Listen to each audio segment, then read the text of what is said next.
旧校舎に出るっていう噂。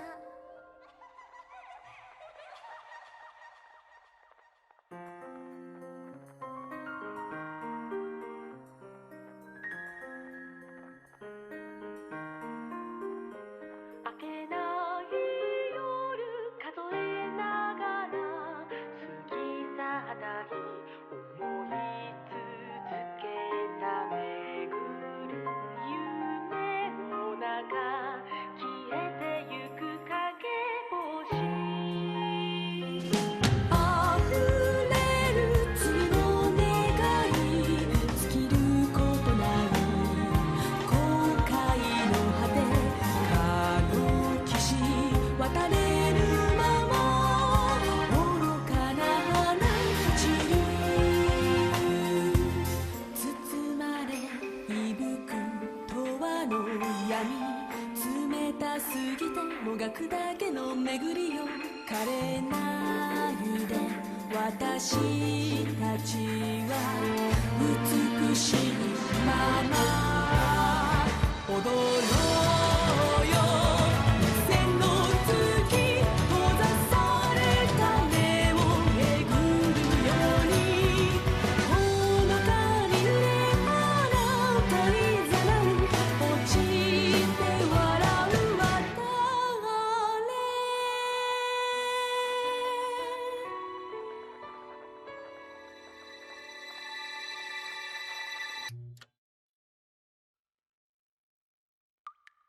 Hello everyone, it's Kixel once again, and we're back with Higanbana no Saku Yoru. Now, the last time I did this, it left me deeply unsatisfied. What with a very short chapter that felt extremely inconsequential. So here's hoping the next one will be better. Yeah, so the last one was the Shrine of the Guardian Deity, and it really didn't impress me.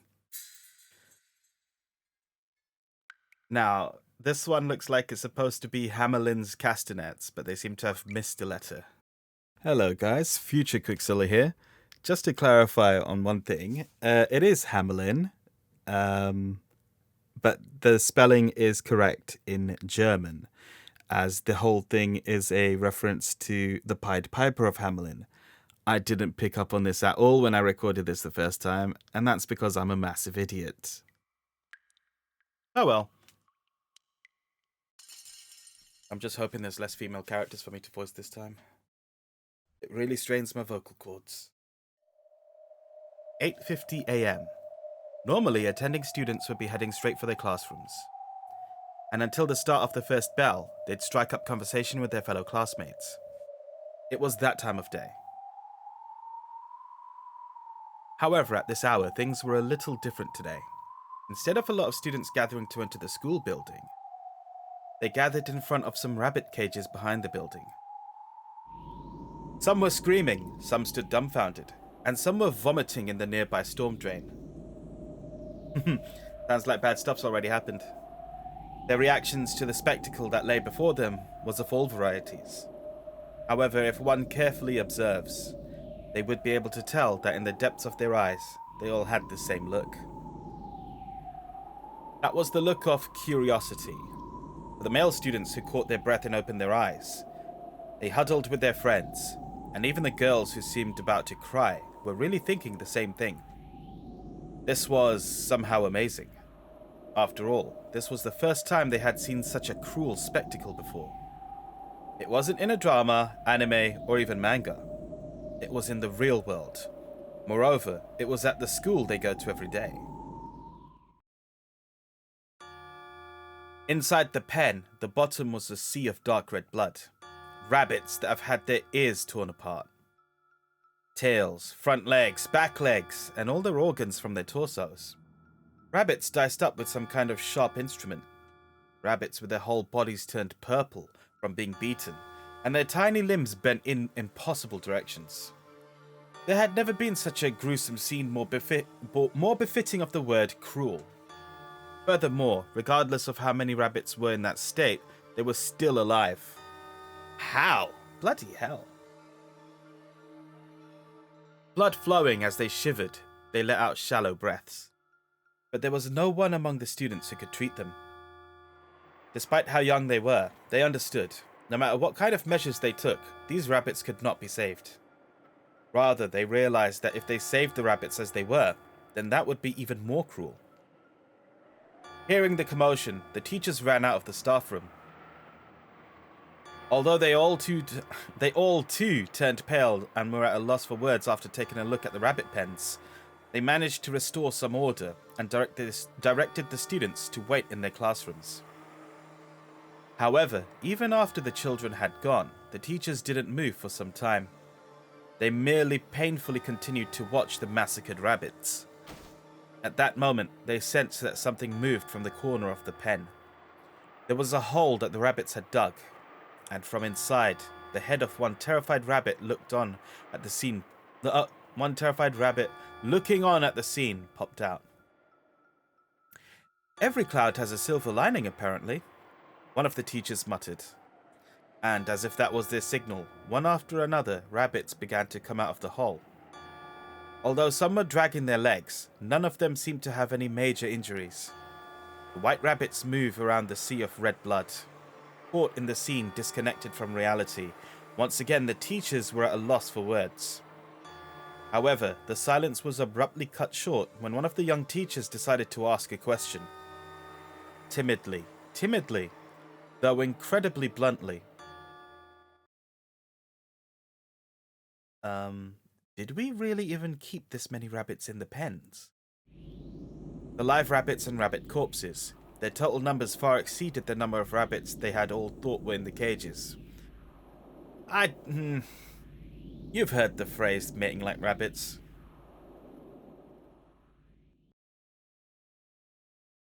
"9:20 a.m. Imata, the person in charge of classroom 2, was heading for the classroom, and he was thinking about how he should explain the rabbit pen incident to the students. Suddenly he recalls news he heard the other day. It took place at the elementary school in the neighboring town, and the news report was talking about how they had to get rid of their animal pens due to budget cuts. It was in order to save on maintenance and food costs, and he remembered how cheap they seemed by robbing those children of the chance to pet and play with those animals. We never had any animals at school, what the hell? But now that he thinks about it, perhaps that talk about budget cuts was just to save face. Perhaps it might have been to dress up an incident like this one.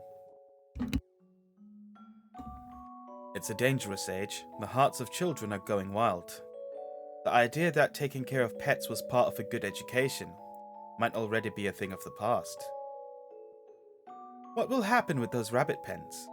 Although many were left alive, it would probably be hard to keep raising animals in those pens as they are now, so he thought. Even if all the bodies of the rabbits were gathered, and all the vast amounts of blood washed away, that smell like rotten meat and that choking odor of iron probably wouldn't go away. Is this really the American spelling of odor? Well, there were only a few students who go near the rabbit pens. It's not like rabbits are rare or anything like that, and the number of students who would go so far as to expressly ask to borrow the key to the pens in the staff room to pet them were almost zero.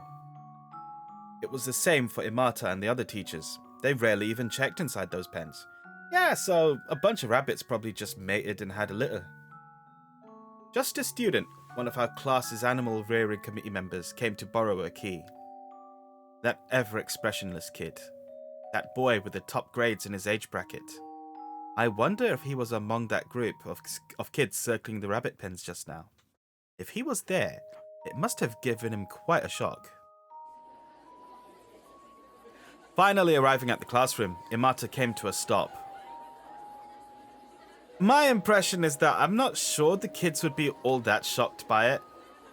Then again, I might be thinking of the more jaded current era. From inside the classroom, he could hear a crowd of students making loud conversation. No, I was right. Seriously, it was awesome. That blood, it was spewing everywhere. As he listened to the excited voices of the students talking, Imata let out a sigh. Before long, the police should come. He doesn't know what level of assistance he can provide, but the news might leak onto the television. The local newspaper will likely pick up on it, and the PTA should open up in an emergency meeting. Geez, we've had nothing but problems like this since yesterday. Yesterday, some students in Emata's class were unaccounted for. Even worse, 4 students at the same time. He had gotten word of that from several parents after it had gotten late at night that their children hadn't come home from school yet.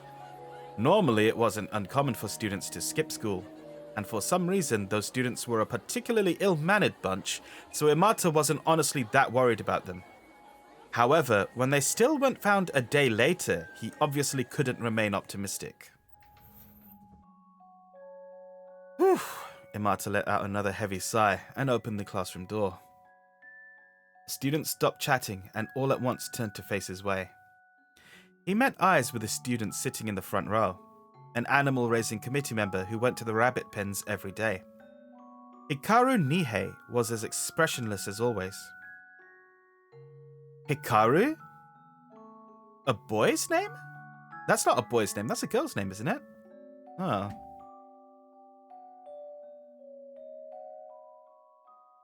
Once again, Emata looks over the classroom. 1, 2, 3, 4. It might have been hidden under the shadow of the rabbit incident, but since yesterday, the missing students' seats still dotted the classroom, empty. Hikaru Nihei was appropriately expressionless, a very quiet student. However, looking at him in this class, it wasn't that his personality was quiet, but he didn't have classmates to talk to, so it seemed. Hikaru didn't have anyone to talk to. In other words, he had no friends. So, they say you can hear it from the former school building girls' bathroom. A girl's voice would say, "Meso, meso, meso, meso, you there? Please listen to my pitiful story." Eh? It's not a guy? I heard someone say they heard a guy screaming and shouting. As I was saying, that's the voice of the teacher who was killed by Meso Meso-san's curse. After returning to their homeroom, his classmates were talking in the corner of the room. Even though they were sitting right next to him, there was no sign at all of him getting into the conversation. They wouldn't even let him enter their gaze, and they completely ignored Hikaru's existence. That kind of guy wasn't there from the beginning. It was that kind of attitude. Hikaru wanted to quickly leave the classroom. School was already over. Staying around people who acted like he didn't exist was only agonizing. However, when Hikaru decided to go home, he noticed his bag was extremely light, even though he should have had his notebook and textbook since the beginning of homeroom period.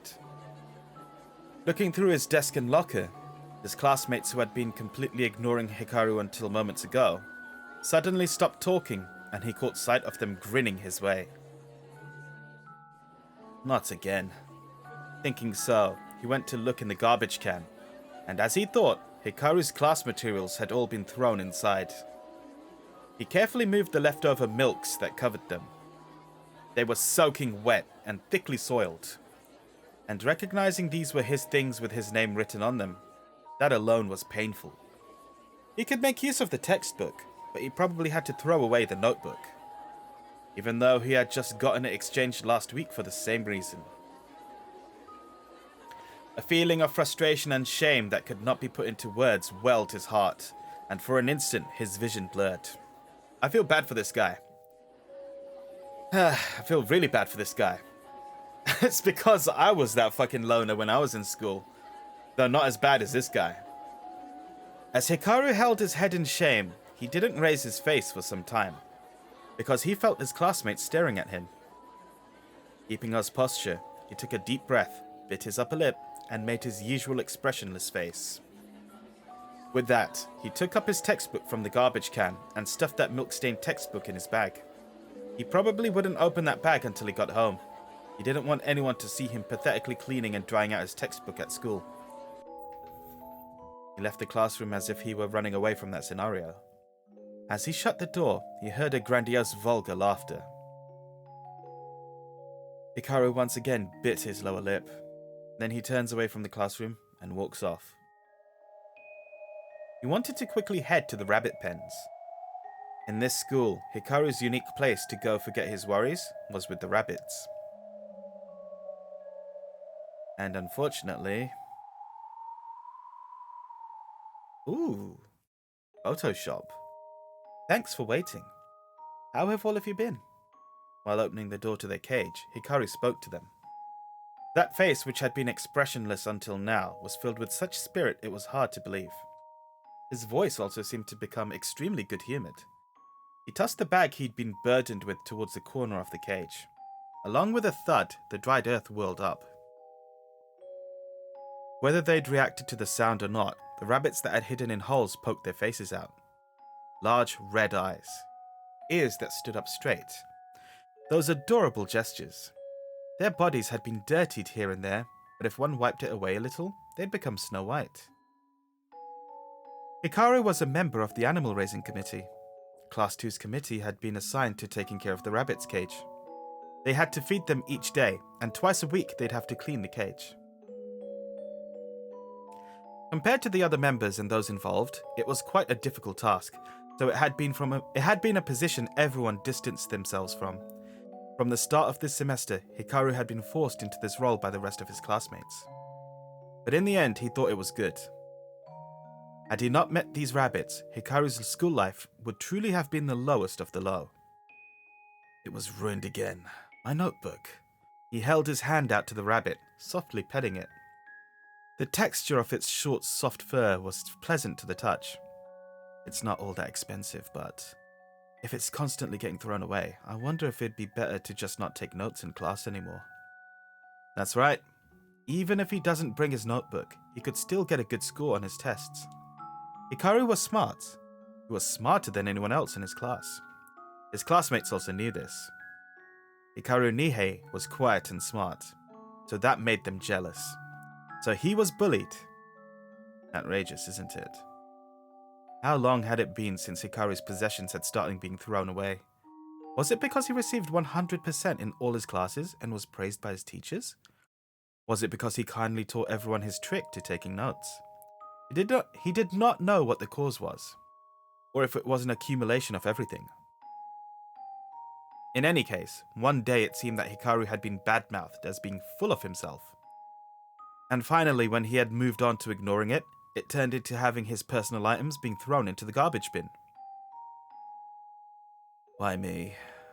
He muttered this to himself, and Hikaru reached out his hand to a nearby rabbit, softly hugging it. It was soft and warm. He wanted to feel that body warmth more, so he put more strength into the arm that was holding it. The warmth transmitted through his arms and was enough to melt his heart. Why did this happen to me? He used even more strength, and more strength, and more. Where a strange sound escaped the rabbit's mouth. By now, the rabbit in Hikaru's arms looked to be in agonizing pain as it struggled. But Hikaru did not make to let go. Hikaru, what are you doing, mate? This isn't right. He stared at the rabbit's squirming state, putting more power from his entire body into strangling. The rabbit's neck droned and shook with great vigor, and the ears that stood up straight hit Hikaru's face. Hikaru glared at the rabbit. Then, raising the rabbit with one hand as high as he could, he threw it towards the other rabbits that had huddled together in the corner. The thrown rabbit went face up, limp, and the other rabbits became panicked and fled around the cage. Oh, come on. Don't act like you're dead now. You should be used to this much, right? It's okay. Animals won't die with just that. He has been doing it every day. He understood perfectly to what extent they're able to withstand. As he kicked up the fallen rabbit with the tip of his shoe, Hikaru felt grateful. Thank goodness these rabbits are here. Thank goodness I became a member of the Animal Raising Committee. If I didn't have time to play with you guys, I don't know what would happen to me during these days of being bullied. The rabbit, who could barely even stand, went to go hide in a hole. However, like an eagle, Hikaru caught its back leg and casually dragged it back. The rabbit managed to get away and tried to crawl back into the hole again. But just as it was about to reach the hole, it was pulled back again. This repeated many times. Mate, you're scum. I hate you already. Those guys just don't hit me. Twisting its back leg back and pulling it towards him again, Hikaru murmured with his expressionless face. They throw away my school supplies, hide my shoes, tear up my gym uniform. They force me to do all of the work during classroom cleaning duty. I'm totally fine with that, but they still haven't punched me or kicked me. They don't hit him. They don't kick him. They don't leave any marks. Hikaru hated this from the bottom of his heart. If Hikaru were to commit suicide, surely they would all say this. Well, we didn't bully him or anything. We've never once laid a finger on him. Not once. Not even once. Don't fuck with me. To them, they might not have really felt they were bullying Hikaru. If that was the case, he couldn't forgive them. Try hitting me. Try kicking me in the air. Hey, do you know? Do you know that feeling of having your things gone over and over? That feeling of making excuses to your parents when your shoes disappear? Since it's not physical violence, I can't tell anyone anything. Because they'll say it didn't happen if I don't have a scratch on me. They should hit me. Knock out my teeth. Break my jaw. I want them to beat me up until I can make someone recognize how much they've hurt me. I said hit me, damn it! He spat out and threw the rabbit he held against the wire screen. Although the loud crashing sound did not divert his thoughts, Hikaru understood. He was bullying these rabbits. He was abusing tiny animals that couldn't fight back, that could only cry each and every day. He was doing something cruel. He knew that well, but those cruel things felt irresistibly soothing. He readily accepted and felt it. Once again, Hikaru put out his hand to take up another rabbit. Hello. What? Having suddenly heard a voice, Hikaru looks back with a jump. Oh, Marie, help us, please. When he looked, on the other side of the rabbit pen wire stood a small girl wearing glasses. Did she see me? My amusements with the rabbits, my moment of bliss. Speaking of, who is this girl? Hurry up and disappear. Perhaps those emotions welled up inside Hikaru's eyes. The girl shriveled. I'm sorry for suddenly speaking like that and scaring you. Saying that, she smiled as if to smooth things over. When did she get here? When Hikaru was playing with the rabbits in the pen, he was always cautious of whether or not someone was coming. The inside of the rabbit pens looks over the school entrance, courtyard, everything. If someone were to come near the rabbit pens, he would quickly notice. However, he hadn't noticed her approach until this very second. Hikaru stood as if to hide the rabbits from her gaze. Need something? He kept his expressionless demeanor from dissolving with his question, but his heart was beating fairly rapidly. She might have seen him having fun with the rabbits. This guy. Hikaru tried looking over the girl again. Simple, inconspicuous facial features. Despite being in the same class, she seemed like a girl whose name would be forgotten. A girl with an air of absent-mindedness about her. He didn't even have any confidence that this was the first time he had met her or not. Supposing they had spoken before, he probably wouldn't remember. That's how thin her presence felt. It's rare for someone to come to these rabbit pens. It seems a lot of people don't even know there are rabbit pens here either. She seemed like a girl who had discovered someone's shadow by the rabbit pens and decided to approach them. Guessing as much for now, Hikaru took a breath. It didn't seem as if she saw how he was behaving moments ago. That relief might have just been a wrong guess that left him with his guard down. Forcing a smile to her face, the girl comes into the pen. He didn't know who she was, but stepping foot inside his sanctuary was something he couldn't allow. Furthermore, if I goof up, she'll probably timidly come this way tomorrow too. Don't fuck with me. This sanctuary is mine alone. This isn't a place for someone like you, who from the looks of it has no one else but rabbits for friends, to nonchalantly come in. There was no way for the girl to tell those were Hikaru's feelings. Squatting down, she began petting one of the rabbits happily. Don't be afraid. You're really cute.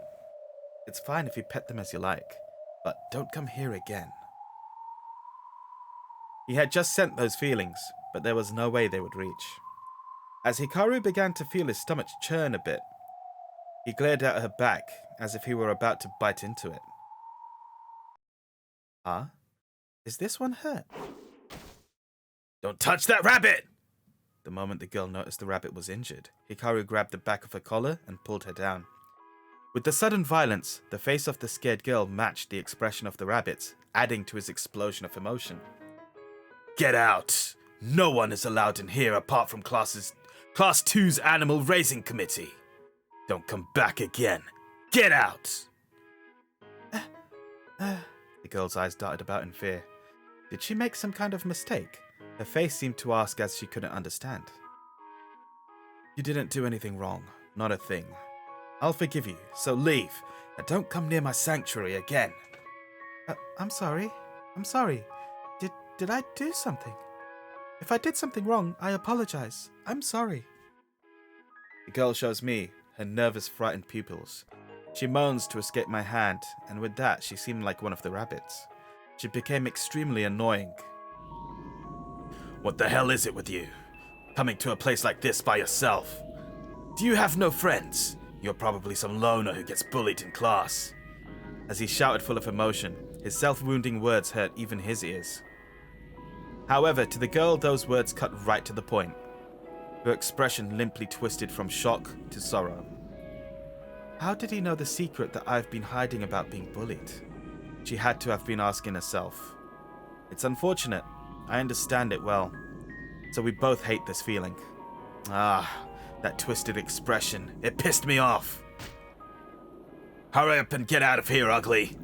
Knowing that humans can't be your Knowing that humans can't be your companions. You thought animals could be your companions instead? Your miserable thoughts are all too obvious. I know it. You're a bullied kid, right? Frustrating, isn't it? But you can't do anything about it, can you? So you think you could make friends with animals? As if rabbits or anyone would be friends with some bitch like you. Fuck off and don't come back. You! That would be a kono or something in Japanese. He takes up a dirt rock and throws it violently. Huh? There was no one there. When he was grabbing the clump of dirt from the ground, he had only taken his eyes off her for an instant. Even so, from the edge of that single instant, the girl had disappeared. He looked around, but she wasn't anywhere to be seen. There was nowhere she could have hid either. Literally, she had vanished like mist. What is this? Almost like a ghost. It couldn't be a yōkai. It's like that for every school. But this school also has its 7 mysteries. No, lately it seems like it has become 8 mysteries. Or so they say. In one of those stories, a student playing by himself started talking to one and was demoned away. Wasn't there a story like that mixed up in there? The girl who should have been in front of me disappeared in an instant. Although that was all it was. Hikaru's back was drenched in cold sweat. No way. Yōkai don't exist. Hikaru wiped the dirty hand that held the clump of dirt. Well, that ruined the fun. I'll go back today. So he thought, and put his hand on the entry gate. That was the moment. Don't say such lonesome things. Hearing a voice suddenly behind him without thinking, Hikaru let loose a scream. I know, right? Turning around, there was a strangely dressed tall man standing there. Oh God, what the fuck is going on over here? Did they not draw his arms properly? Weird. Out of all the characters so far, this is the strangest designs yet. And that really is saying something. Yōkai don't exist. If a yōkai heard something like that, it would definitely hurt. You're well acquainted with the pain of having your existence denied, aren't you? This time, in an instant, someone was behind me. I was beyond frightened. I was dumbfounded. The young man had a distinctly handsome face, and his skin seemed transparently white. He might resemble one of those pop idols girls are making a fuss over these days. His appearance greatly clashed with this dirty rabbit cage. Hikaru felt that he was transported suddenly from a scene of everyday life into a fictional movie. What? So you can make that kind of surprised face too? It's much better than your usual no mask-like face. Hikaru Nihei-kun? How do you know my name? I've taken to watching you here for some time. You didn't notice me? Hikaru flushed bright red. Well, we haven't seen it on his face. That probably meant that he knew what Hikaru had done to those rabbits. Of course I know. That is how you play with those little ones. The young man spoke, and then his mouth changed into an impish smile. I was seen, even though I had planned cautiously to not be found out. What in the world did he intend to do? Talk to the teachers? Tell my parents? Or maybe even the police? Don't worry, I wouldn't do something like that. The youth laughed without a care. He doesn't look like a youth to me. Really? He really won't tell anyone? Yes, I promise. Is it really honestly okay to have faith in those words? Hikaru suddenly felt uncomfortable and held his tongue. Did I just subconsciously say what I was thinking? No, I didn't. Yet he's replying to the words in my mind. Hikaru's mouth became dry as though he were parched. Good, I can take a drink.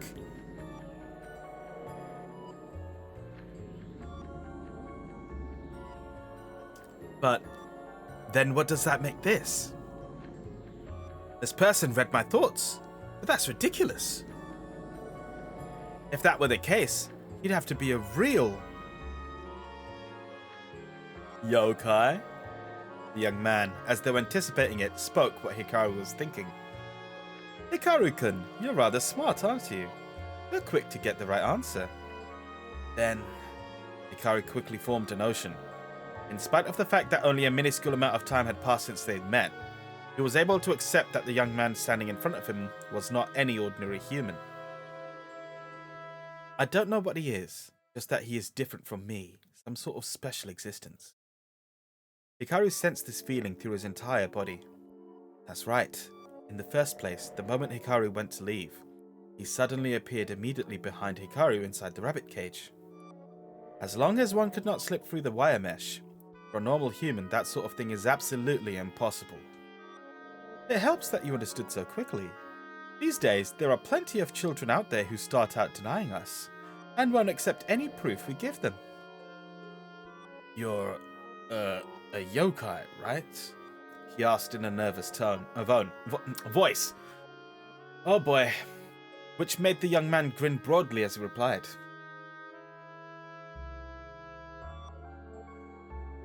Okay. Hamelin? Hamelin? Hamelin. I'm gonna say it's Hamelin. I don't know. That doesn't look right. Hamelin. Is that a capital I? Oh, for fuck's sake. Hamelin. That is my name. Whatever. Everyone wants to call me Hamelin of the music room, though. The music room. See over there? It's the classroom facing the rabbit's cage. I am always over there. The truth is, from that window, I have secretly spied you come here every day. Saying this, the young man called Hamelin presented his hand in front of Hikaru's eyes. You see, I would need to read the Japanese, at least hiragana of this. I wouldn't be able to read kanji, but at least then I could at least determine how it's supposed to be pronounced. That hand was grasping something. Hamelin seemed to put an air of importance as he slowly spread his fingers. What is that? What he saw next were castanets. Have you heard the ghost story called Hamelin's Castanets? No, I'm not at all that well versed in that sort of thing. But perhaps it might be one of the school's 8 mysteries. Ah, mine is not one of the 8 mysteries yet. After all, it hasn't been very long since I came to this school. Yes, it is unfortunate. It seems I am still but a nameless ghost story. Hamelin's Castanets. I haven't heard of that ghost story. My story goes like this. Oh goody, ghost story time. At night, if you are in the music room, you can hear the sound of castanets go click, click, click. But if you look around you, there's nobody there. Click, click, click. The sound gradually becomes louder. And that's when you notice your form has become that of a small rat while you were unaware. They say that click, click, clicking sound was really the sound of your mousy teeth clicking together all along. And then, before you know it, a man is standing in the music room holding castanets. He calls himself Hamelin.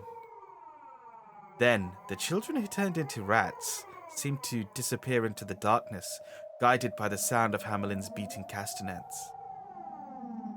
So he took away those 4 kids, didn't he? And that's the kind of story it is. I would love it if you would spread it around. That's the first time I've heard of it. I haven't even heard of it from my rumor-loving classmates when they talk. Well, I told you, didn't I? I haven't been here long. But in that time, even if they don't like it, everyone is gossiping about it. It has gotten to the point of becoming the school's local specialty. Then is there something you want from me, Hamelin-san? What could a dangerous yōkai who turns his victims into rats want with me? He couldn't be planning on turning me into a rat. You don't need to be on guard. After all, I came here to help you. Help? Help me? Yes. Hikaru-kun, how long do you plan on letting out your anger on rabbits like this? Yeah, you're fucking scum, mate. Fucking hell. Hamelin smiled as he looked at the frightened rabbits, all huddled in the corner of the wire mesh. This is called animal abuse, right? It is a particularly cruel sort of thing. To torture these innocent rabbits. Being told that, I'm unable to retort. If a weak person like me is persecuted as allotted by society, then a weak creature like a rabbit should have the same courtesy. These rabbits that are weaker than I am bear the duty of being tormented the same way I am. And I have that right. No, you don't. Fuck right off, mate. That's what I thought. But in the end, that was just a rule I made up. These rabbits are innocent. There is no reason why they should be tormented by me. Regardless of whether these rabbits have any responsibility, torturing something that is innocent, isn't that just ridiculous? That's right. Saying it was all because I was abused was no excuse for abusing these weak creatures. I think somewhere in my heart I realized that. But then where am I supposed to let out all of my sadness and anger? These days it's been all kinds of dangerous. Things like animal abuse would cause a huge stir with the newspapers and the police. Because my human self is being tortured, since I cannot blame anyone. I tortured rabbits, and I'm being judged for it. Will this man charge me for abusing rabbits and sentence me? Probably not. Suddenly Hamelin let out a pleasant laugh. Hikaru-kun, you don't listen to what people are saying, do you? Remember, I said I came here to help you. What's all this about being judged? Could it be that you think I am a kind-hearted yokai who loves small animals? Is that wrong? Hamelin laughed even harder than ever, waving his hand dismissively at Hikaru. And at a range close enough to kiss, he peered into Hikaru's eyes. Well, what? Should we kiss now? To be fair, I would actually have enjoyed that. Hamelin's eyes were stunningly red. Please show us. We can't see behind this mask. It was exactly like a rabbit's eyes. How very interesting. You are hurting. You are hurting from the bottom of your heart due to poor treatment from your classmates. You made do with a temporary solution of striking these rabbits unrelated to the matter. But your pain could not be healed. Am I wrong? And saying this, Hamelin's gaze shifted from Hikaru to the school building. On the second-floor hallway, he could see Hikaru's classmates, who had earlier been in the classroom. Probably having another worthless conversation. He could see them laughing with each other, gesturing exaggeratedly. The moment he saw that, Hikaru understood what made his blood rise to a boil. That's right. I'm in pain. I'm suffering so much. But still, those guys are...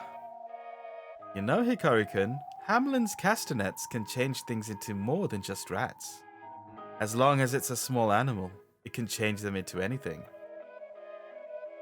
Okay, I get the feeling I know where this story's going. He's going to turn the people he hates into rabbits and toss them into the pen and beat them up, right? Hamelin placed his mouth near Hikaru's ear and whispered this softly. I didn't come to tell you that torturing rabbits is wrong. If they're innocent, at least. But if they are full of sin, it might be more reasonable. That's what I wanted to tell you. Sinful rabbits? Rabbits truly burdened with sins.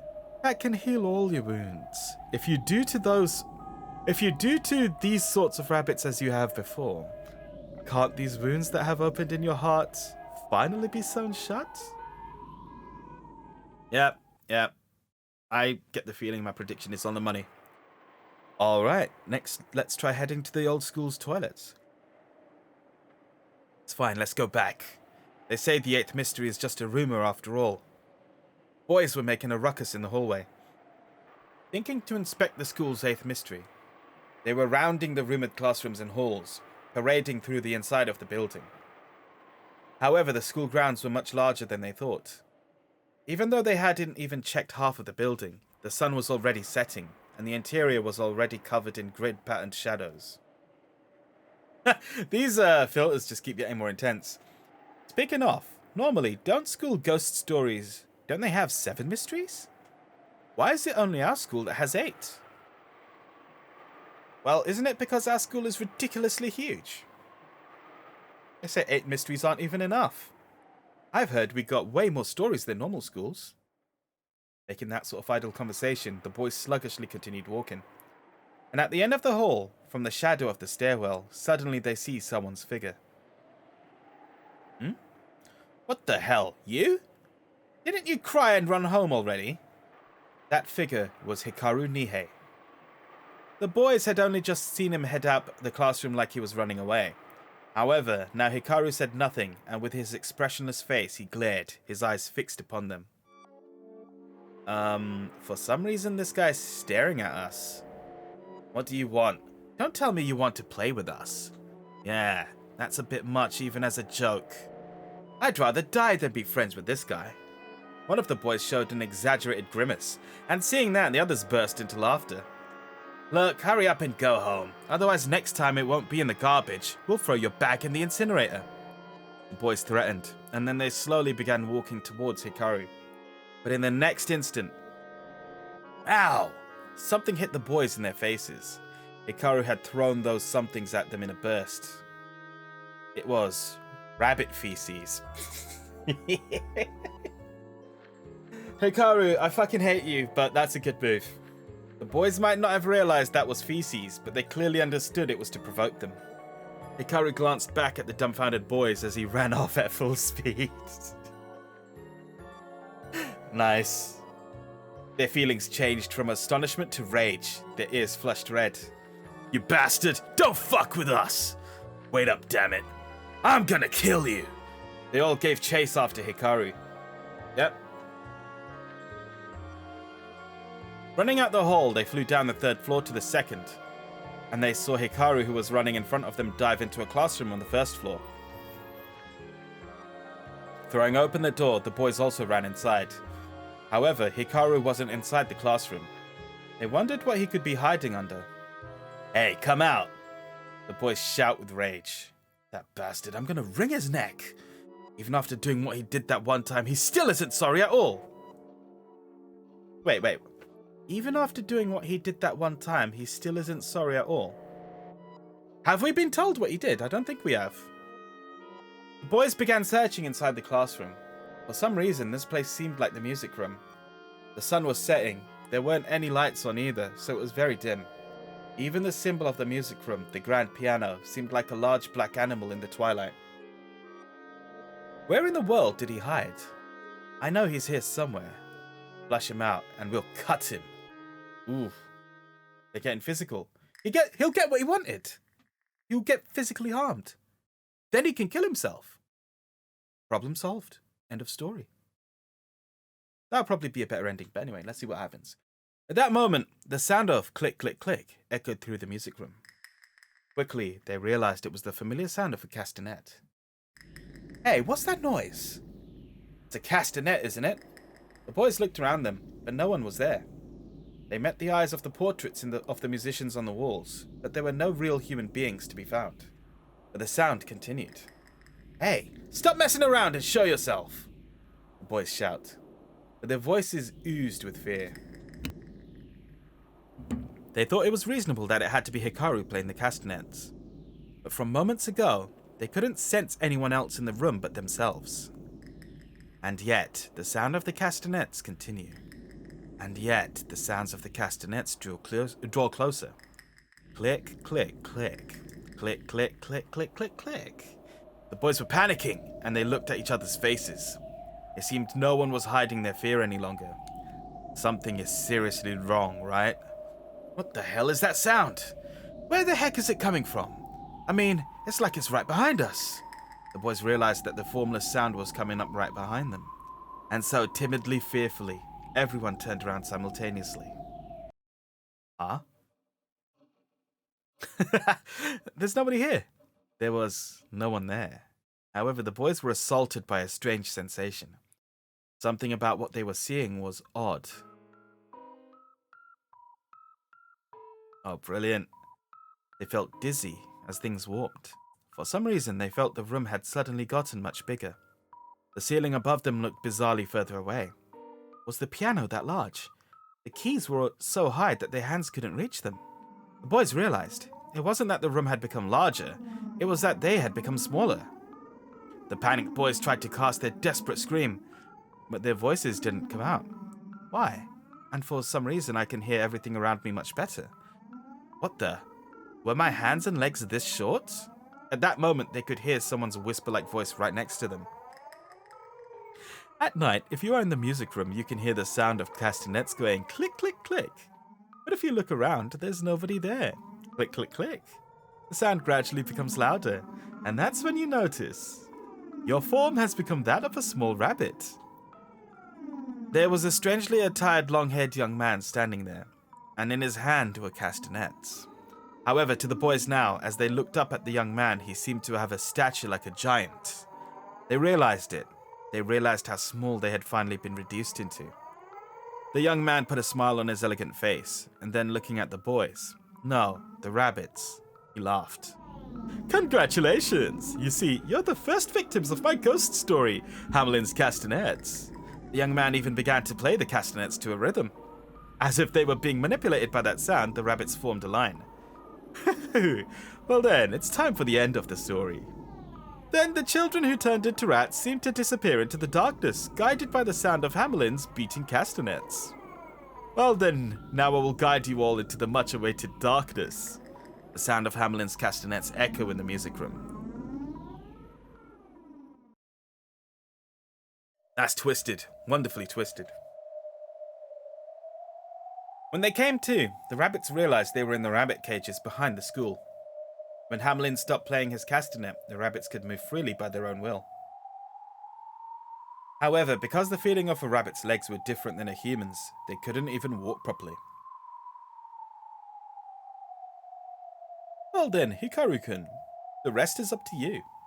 At the signal of Hamelin's relaxed voice, the rabbit cage door opened with a rusty screech.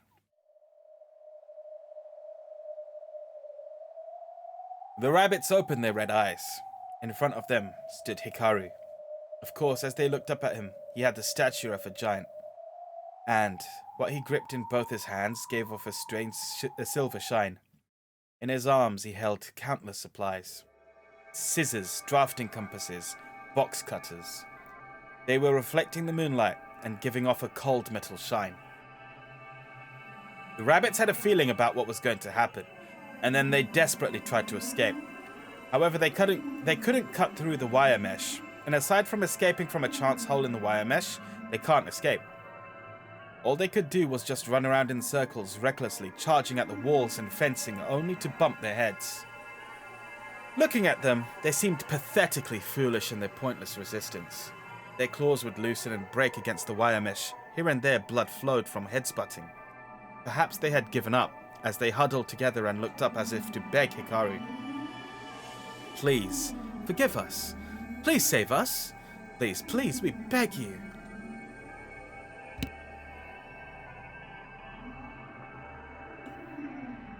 Hikaru looked at the rabbits, peered into the pupils of his detestable classmates, and a cheerful smile rose to his face.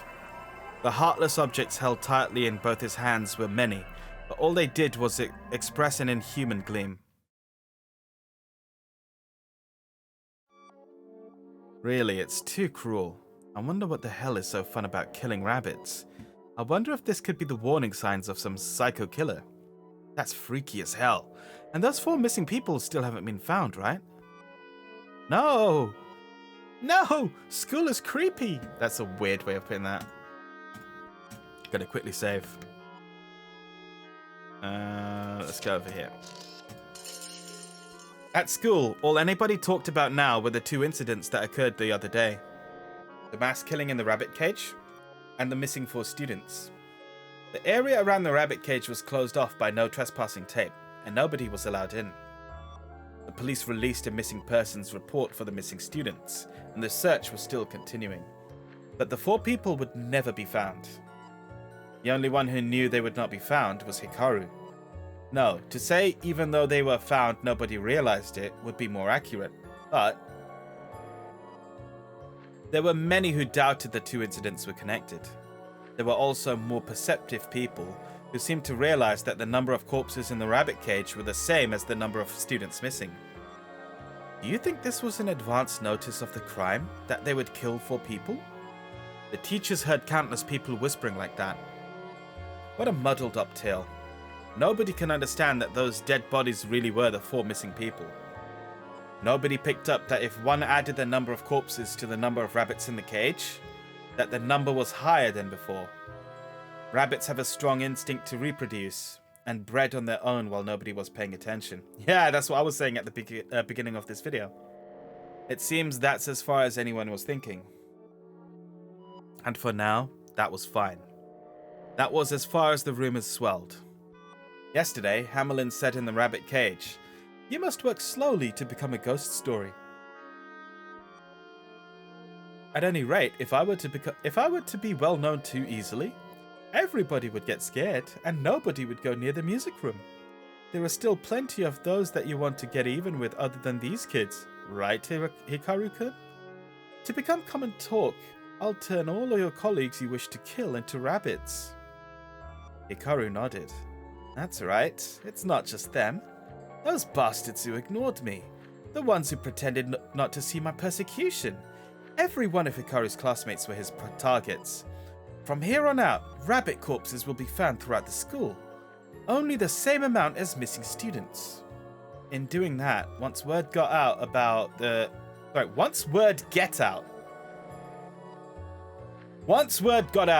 mysterious sound of castanets coming from the music room, Hamelin's castanets will become a standard ghost story. The classmates who tortured me will be the victims of that tale, and I will be the sole witness. That's right. They will all be swallowed up by this sordid story and disappear. Would you say that I'm a murderer? Apologies, but that's off the mark. I haven't killed anybody. I only kill immoral rabbits. Then you've killed people. Because those rabbits are people. It's as simple as that. You are still a murderer, dude. Even in the worst case that I were caught by someone while killing them, could anyone arrest me? Is there any law that makes killing rabbits a serious crime? Yes. In the case of animal cruelty, the worst they'd do is contact a child consultation center. My privacy and human rights would be perfectly protected, and they'd even provide backup to seamlessly bring me back to a healthy social life. To be fair, he is a fucking underage, isn't he? That's nothing to be afraid of. And before long, Hamelin's castanets will become a true ghost story, one that anyone would shiver to think about. The one who chooses the victims to this tale is me. Those who abused me, guys I just plain don't like, all of them will become rabbits by Hamelin's power. And there's the usual manic laughter of Yep, tee-hee. You seem to be in considerably good spirits. He suddenly heard a voice from behind him. I'm going to guess that this is Higanbana. Maybe it's even Marie, but I kind of doubt it's Marie. And was astonished. A girl clad so a girl clad so extravagantly that it looked as though she just slipped away from a play was there. Skin so pale it would make one shudder, and long jet black hair in contrast. A girl so beautiful it made him hesitate without thinking. Was she an upperclassman? Even knowing that there were a lot of students in the school, he knew that if a human like her were at the same school as him, he would certainly remember her. You have an incredibly wicked laugh. It's exactly the same kind of laugh as one of the school's yōkai. Hearing the word yōkai startled Hikaru for a moment. Humans should not be able to even appear to grasp anything about Hamelin. His story is still far from finished. What has you in such high spirits? If you'd like, perhaps you could tell me. No, it's nothing. It's just, I remembered something and it made me laugh, that's all. Even though there's been the missing children's case and the animal slaying case today, it's rather imprudent of one to suddenly remember something and laugh in these circumstances. While saying this, she laughed too. It was a laugh so cold it made him shudder. A smile with such an icy gleam in her eye, it made him avert his eyes inadvertently. That's right, even though such terrible events are happening. It's a joke. There's no tragedy so terrible that it can't be laughed at. One man's pain is another man's pleasure. That sort of thing happens a lot. She passed her finger through her long hair, idly spinning it around the digit. Those detailed movements were excessively elegant, and it made it look as though she were a very well-made doll. One man's pain is another man's pleasure. In this school, this was something Hikaru usually felt. Being ignored, having his things thrown away, feeling awful every day. And yet, the more pain Hikaru was in, the louder his classmates' laughter would get. Of course, there are times when pleasure turns to disaster as well. That's right. Right now, those classmates' pleasure has turned to misery. The retribution for their deeds. Those assholes enjoyed my suffering, and now I can enjoy theirs. No, I'm not hurting them. I'm just killing a couple of rabbits. They're simply being swallowed up by Hamelin's legacy. My hands are not stained with anyone's blood.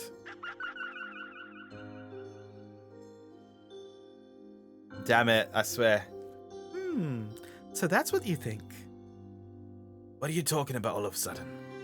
Even though I don't believe I said anything, she abruptly responded with, so that's what you think.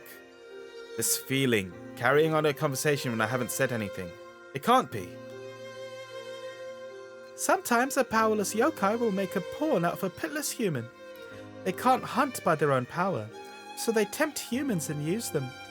Truly a deplorable way to hunt.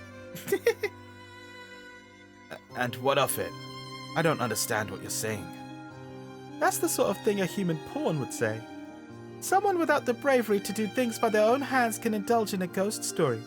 That way their own hands don't get dirty. Without a doubt, that was Hikaru. Just like he thought, this girl was the same as Hamelin. She was not human. She's reading his thoughts. You don't seem to understand that you are killing. What do you mean by that? Do you know how ground meat is made? Don't tell me you think they mixed up some wheat flour and made beef. There's no way you'd believe that, right? Many kids these days say they didn't understand that animals were born for more than just to die for meat. It's not just meat. Death is being set on in our dining tables.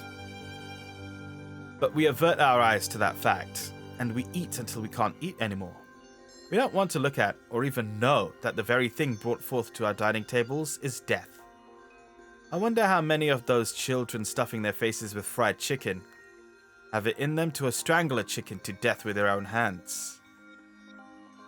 Mate, I could go for some fried chicken right now. Even though we'd look away from such a spectacle, despite avoiding it, we still repeat our cycle of gluttony and overindulgence. That's right. To eat meat is namely to tear off the flesh of the dead. Those who do not understand that sin don't have any right to eat meat. Are you trying to tell me that I have no right to eat meat? I asked this of you, who proudly said, I have not stained my hand with anyone's blood. Whose meat do you have the right to partake in? Humans killing humans. That is awfully serious. I have not killed any humans. Ha. So while you eat fried chicken, you would say that you haven't killed a chicken? He couldn't respond. Who the hell is this girl? Just as he thought, she's not human. I'm just going to quickly save. And I'm going to quickly have a drink.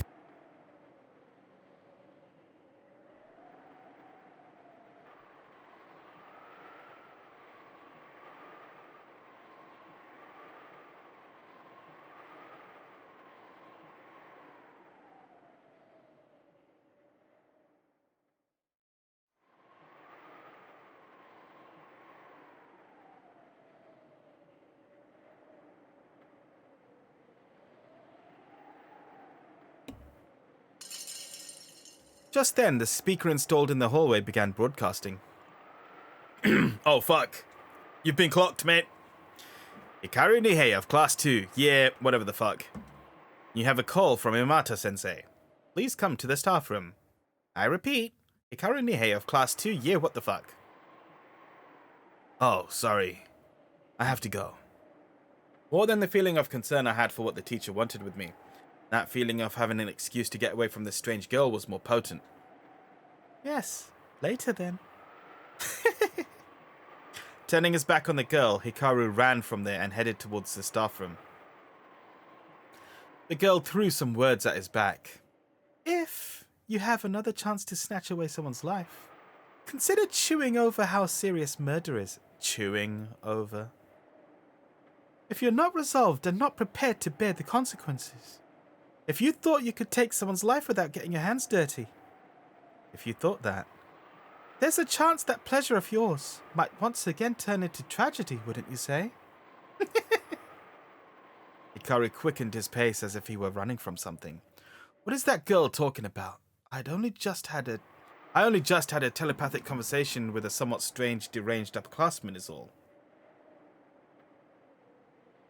Forget it. Forget it. Forget about it. There's no way she could know that I've killed. However, the girl's words telling him to think about the seriousness of murder tormented Hikaru like a thorn that he couldn't pull out from his chest.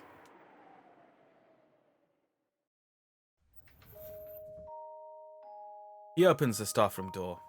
There were other teachers there aside from Imata-sensei, but they were all showing fatigued faces with low spirits. See, they're going to clock that the missing students are the one who bully you, mate. That's how they're going to connect this to you.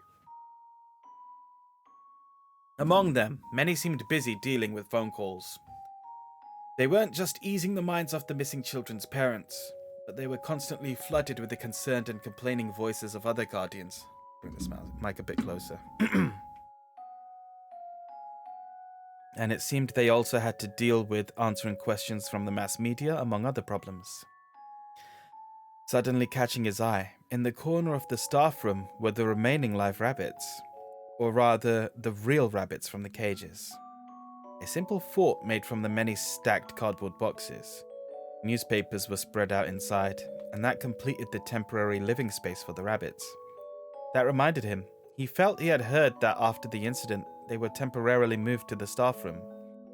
After glancing at the rabbits without another thought, Hikaru went over to Imata-sensei's chair. What is it, sensei? The teacher raised his head. As I thought, I can tell by his face that he's tired. He might not have gotten much sleep either. Well, it's about this rabbit cage thing. My heart leaped out of my chest. There's no way he could know. There's no way he could know about what I did in those rabbit cages. It must have been a shock, since you cared so much for them. It's enough to make you sick, right? In an instant, Hikaru's defenses drop, and his nerves melt away. Right, of course. There's no way he would have been able to tell what I did. Yes, it's truly cruel. I wonder how someone could do something like that. Hikaru said without making any particular expression. At a time like this, it's best to keep a straight face. Afterwards, he'll leave it to Imata to figure out what it means. He must be hurting, or in reality, he probably wants to cry, and the like. The teacher's words were completely following Hikaru's hypothesis. Hikaru was holding back from bursting into laughter with everything he had, Fuck me, guy. You are fucking terrible.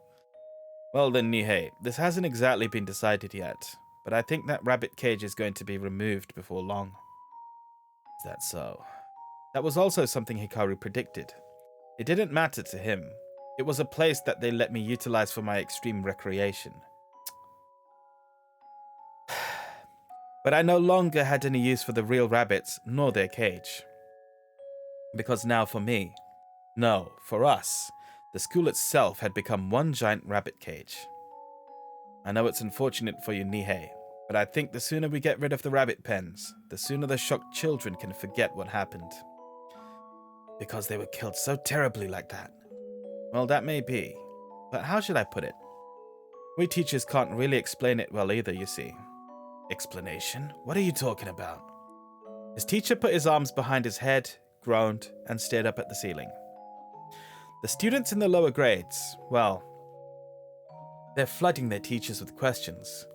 Like who the culprit is. No, that's not it. But why the rabbits were killed so monstrously like that. Children that young can't possibly understand why it happened. In other words, we can't explain to them what men of evil intent are. You people, you are so... You can't explain the concept of good and evil to children. Men of evil intent? It said we teachers were born with kind hearts as human beings, and we live and help one another. I'm sorry, what is this? What? Really? People say... Whatever. That has been said over and over for ages. To those very young children who have come to believe in that. They can't understand that this evil intent that led someone to gruesomely murder rabbits. Who and why would someone do something this cruel?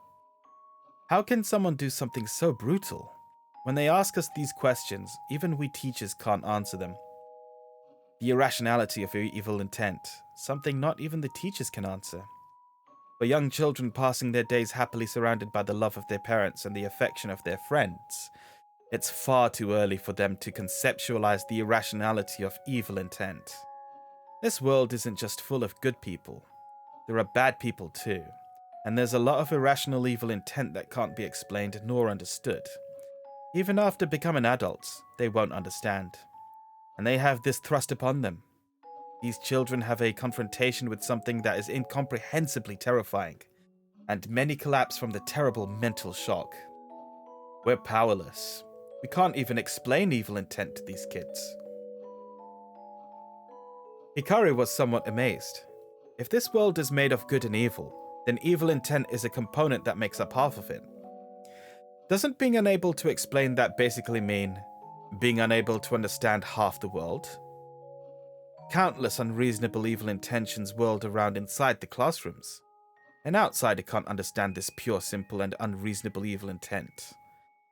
Unable to understand that, how dare they put themselves on the lectern? Well, that's enough talk about the rabbit cages. I have something else to talk about. Nihei, did you want to do a little something else? What? Yes? I get that we're changing the topic, but what could it be about? The fact that the music has stopped is unnerving. While scratching his head as if it was hard to talk about, my teacher has a smile that is hard to read. Just by looking at that, I could see that this was going to be his real topic of concern. Well, would you mind getting along with the rest of your class a bit more? Huh? Getting along? Is that directed at me? Not to my classmates that bully me? Didn't you throw away Kinoshita's notebook? What? I heard you said someone this stupid doesn't need something like this, and threw it in the garbage in front of everyone. Oh, this is his inciting incident, is it? That Kinoshita kid came to us in tears. Furthermore, after that, didn't you distribute copies of your notes to everyone in class? Saying notes should be done like this? If you want, use them for reference. What is he trying to say, I wonder? He's trying to say that you're full of yourself. It seems almost like he's making me sound like a bad guy. Fuck me, I swear to you. You've made yourself to be the victim of your own fucking story, but you're the inciter. I really did throw away Yuko Kinishita's notebook. But that was just because Yuko was a stupid girl who couldn't study. And because she didn't understand how to take efficient notes at all.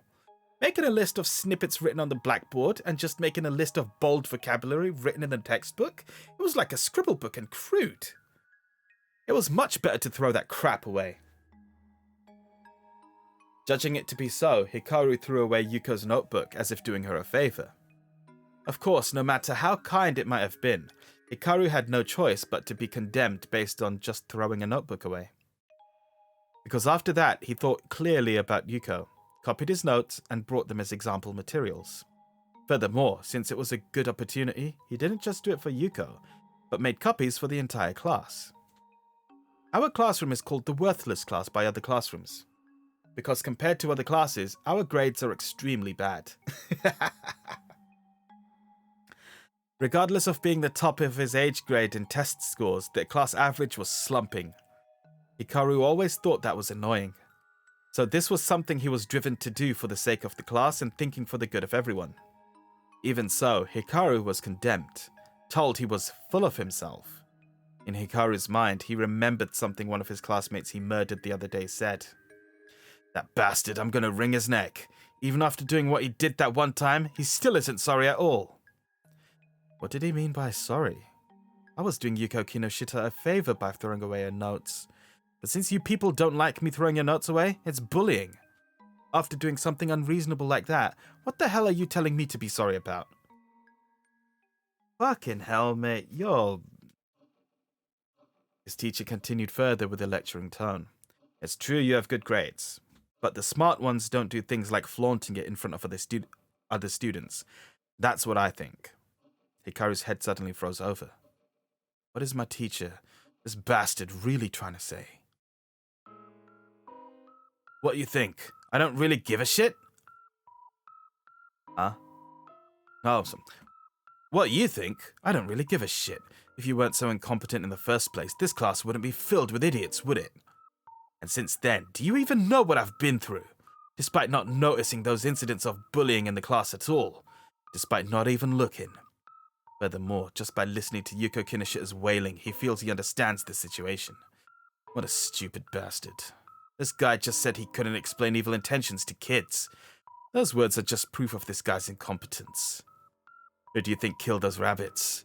Some degenerate in town? Some college student who snaps easily under stress? You're wrong. It's me. The kid standing right in front of your eyes. And the ones who cornered me into doing this were kids too. Children already understand malice. Every day they live with evil far more spectacularly than you adults do. Do you not understand that, you incompetent twit? My God. I knew that you almost went every day to the rabbit pen. Since you were a member of the animal raising committee, it couldn't just be that you said, yeah, sure, I'll do it. I always thought you were so admirable. I knew you were actually a kind person. You know that? Hikaru just about laughed. Sure, you would know I go to the rabbit cage. I can't borrow the key to get in unless I talk to you. But that's all. You only handed it over to me for business. It's not like you were concerned about me, much less about the rabbits. Yet now you're saying such a far-fetched thing so well. You don't know what I was actually doing in those cages, do you? There was evil intent there too. You just didn't notice it. So, you can step up a bit more and make some friends, right? His expression as he peered at Hikaru's face was that of probing. I wanted to crush those eyes into a pulp. Yes, I'll try my best. I'm sorry for a lot of things. Hikaru's entirely half-hearted response still elicited a broad grin from the incompetent teacher. Oh, that's great. I thought you'd understand. He happily slapped my back. I wanted to rip the hand off with all my strength. Oh, that's right. Today I'm on night watch and will be at the school late. So if, after school, you feel like seeing those rabbits, you can come here anytime. We don't know how long it will be until you can see them again. Thank you very much, Imata-sensei. Hikaru briskly left the staff room. He couldn't handle any more of that mockery of a meeting. At the same time as he closed the door, he crouched down in the corridor, clenching his teeth. to the point that one could hear a grating sound. Doing that, he desperately repressed a voice from bursting out. That incompetent, inept, clumsy dumbass of a teacher. It's because that simple-minded dope is our homeroom teacher that our class is falling behind. He didn't even realize that I was meaninglessly being tormented. Yet he'd listen to some girl complain and go so far as to lecture me. It seems to me that the next rabbit has already been decided. It seems to me that the next rabbit has already been decided. In the hall with nobody around, as though it were perfectly natural, the cool-faced Hamelin stood. Hikaru drew closer to Hamelin, as if to grab at him. Right now! Turn that bastard into a rabbit! That brainless teacher in the staff room! If it's your desire, I can turn any number of people into rabbits. However, I cannot listen to your current request. Why? Have you forgotten? It's because I am Hamelin of the music room, am I not? That's right. If they're in the music room, I can turn anyone into a rabbit. But in any other location, people won't want to listen to my castanets. It's my policy to be connected with the music room at night. Then we're in luck. Today he said he'll be on duty. He should be here until late this night. Then, if I bring him to the music room, then the story of Hamelin's castanets shall repeat once again. I will turn any tens of hundreds of your enemies into rabbits if it is your desire. Hikaru started thinking. It would be some time until the sun would set. As long as Imato was staying until night, Hikaru could easily entice him into the music room. It's pretty far removed from that staff room until here, and calling him to the music room at night would be quite unnatural. At worst, he would be told to hurry home for being in school when it's pitch black out. Hamelin has no intention of doing his work anywhere but in the music room. So how would I lure my victim into the music room? I wonder, how would I lure that incompetent teacher secluded in the staff room, probably writing logs, into the music room? Oh, I'm clever. Without breaking Hamelin's policy, how can I turn that teacher in the staff room into a rabbit? An idea flashed into my mind. I told Hamelin my idea, and he let out a happy voice. You've struck upon a really fun idea. I see. If you do that, then I'm going to have to lend you my powers. I knew I was right in choosing you as my partner. You really are a smart one, Hikaru-kun. Hearing that, Hikaru let out a satisfied smile. That's right. I really am smart.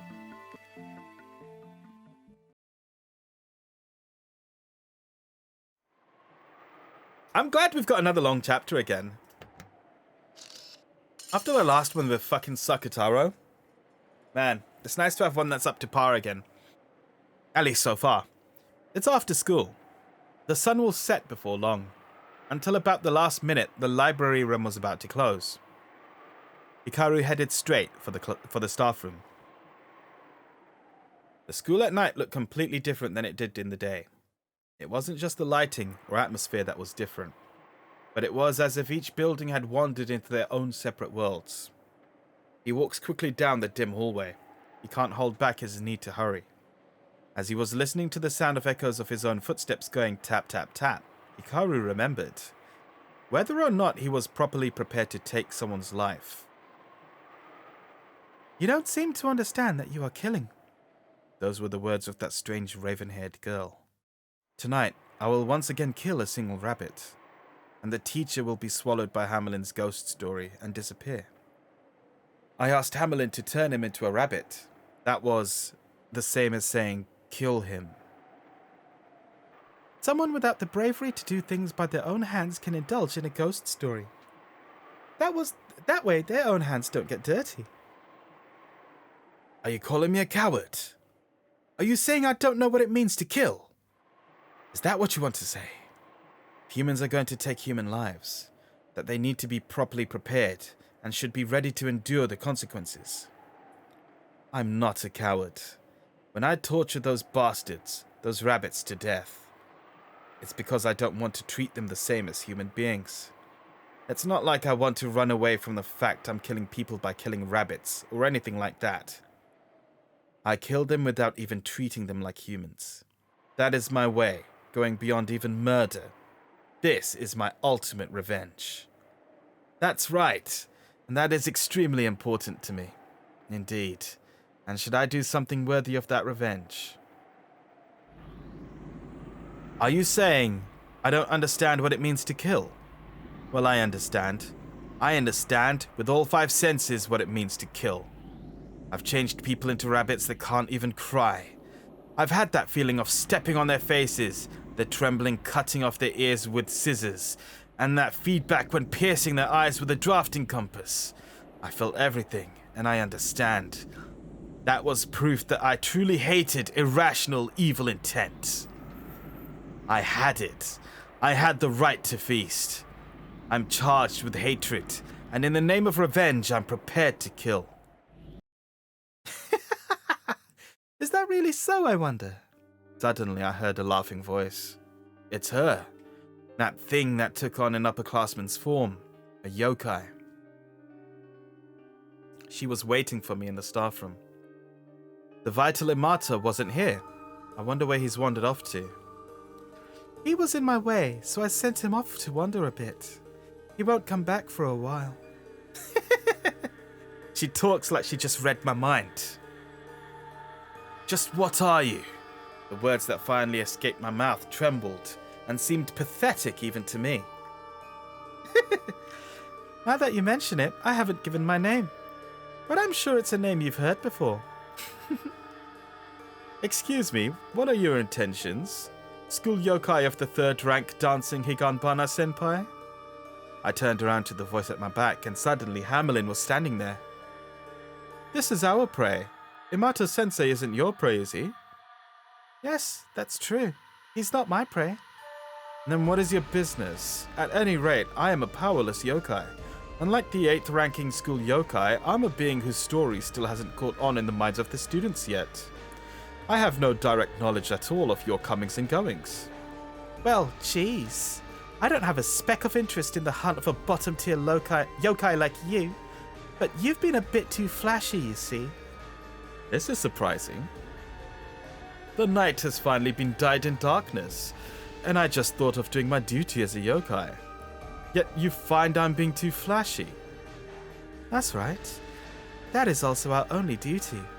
But we have unwritten rules. And I have my own unwritten rules. And you've stepped a bit over the line as a newcomer yōkai, understand? Dear oh dear. What is it we have done to upset you so? A newcomer being too flashy, is that it? That's it. Someone with the status of newcomer needs to learn a little respect. I'm terribly sorry, senpai. By the way, I'm Hamelin.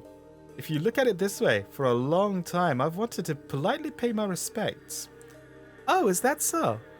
I'm sorry to say this despite my social standing, but everyone in the 8 seats of the school yōkai, aren't they a little soft? Soft? Me? Every one of the 8 ranks. I've been watching this school under the cover of night for a long time, and I've watched everyone hunt. Those hunts are quite reserved, weak, and pitiful.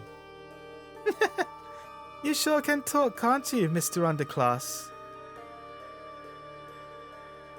Why don't you shroud this school in the fear of darkness and drain it?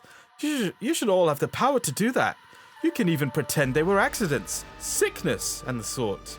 All of your hunts. Ah, how pathetic they are. Where did the respect and fear for the school yōkai go to? Even with 8 ghost stories, I don't think you can scare these children at all. And so, this Hamelin, in order to restore fear back to the night of this school and its demons, has stood up. What do you think? In a single hunt, the school is already being ruled by fear. And tonight, the number of victims shall increase once more. No, we shall have more and more victims. Exhausting the limits of Hikaru-kun's hatred, my music room will bring more victims one after another. Is it fun, being with a yōkai? Before too many days pass, this terror will not stop at this school, but we will drive this entire city into the very depths of horror. And eventually the sound of castanets from the music room will be added to the palette of fear, and a new legend known as Hamelin's Castanets will be born. What do you think? Rather than Meso-Meso-san's unsatisfying tale about the victimization of a single teacher in a restroom, mine will make a much more wonderful and terrifying story, don't you think? I don't know who you're trying to provoke. You intend to defeat Marie and take the 8th rank for yourself, yeah? Yes, of course. But let's not forget that 3 yōkai did not endorse Marie Moria for the 8th rank. Should a tale more terrifying than Marie's take over? In our class, there are those... Wait, what? Who is talking? I think it's still Higanbana. In our class, there are those who argued that we should switch Marie out with a new 8th rank. So you must have been invited by someone in that group to this school, am I right? Marie Moria isn't an appropriate yōkai for this school, so make me the new 8th mystery of this school. Hamelin of the music room. Hamelin's Castanets. This new tale will jump to the top of all 8 stories. I'll greatly expand my power from hunting, and then before long I'll exterminate Meso-Meso-san with true power. And then I will become the true 8th mystery. Hamelin, no, we will become a new school horror story. If anyone gets in our way, even if it's a yōkai, we won't show them any mercy. No matter how terrifying a yōkai you might be, you're no match for us. No one can stand against Hamelin's Castanets.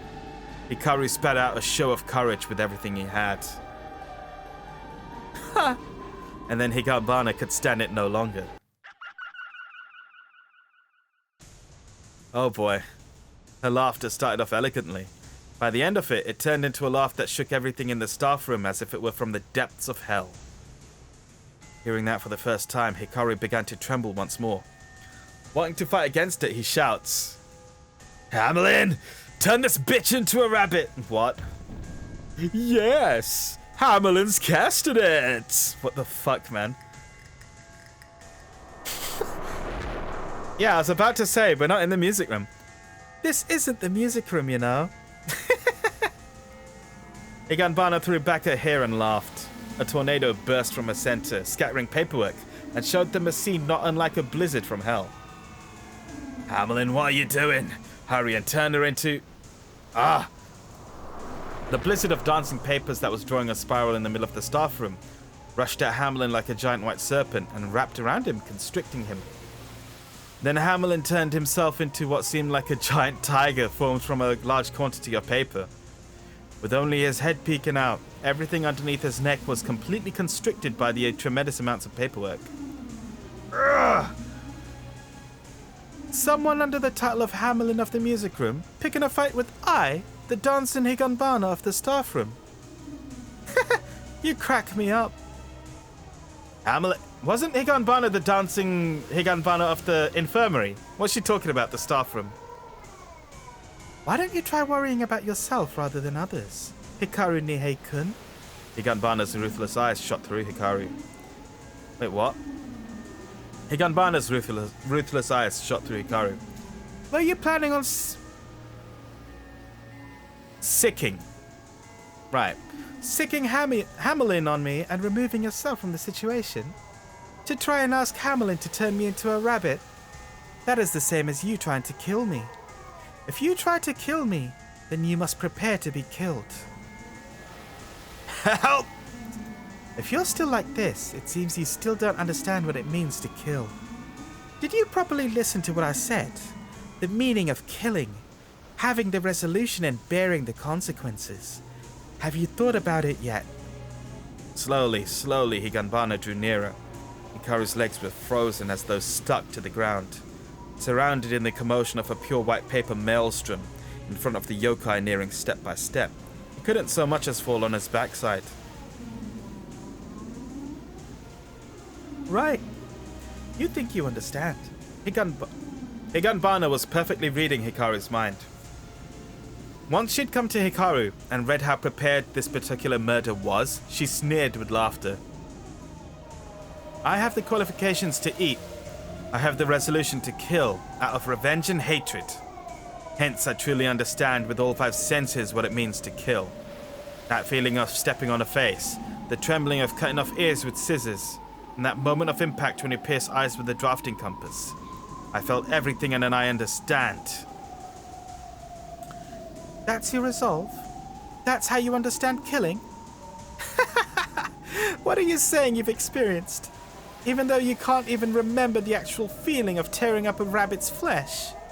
So what on earth are you saying like that? What experience? What kind of resolution is that?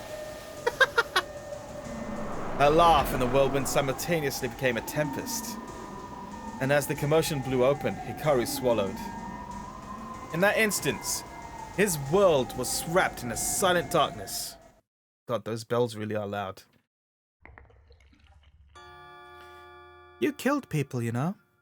Do you truly know what that means? Even though she should have been talking in front of his eyes, he heard Higanbana's voice from what seemed like somewhere far, far away. And it was dreadfully quiet, fraught with distortion, and had changed to sound like it was from a synthesizer.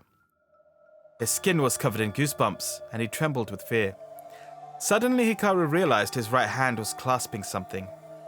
It was a stationery set. Scissors, a compass, a box cutter. They were the tools he'd executed the rabbits with. They shouldn't be here. I swear I threw them out. That day, after I killed them all and washed away the blood, I tossed them into a bin at a convenience store. So then why? At that time, he sensed the smell of the earth. And mixed in was the stink of animals. Slowly, the pitch-black world faded away.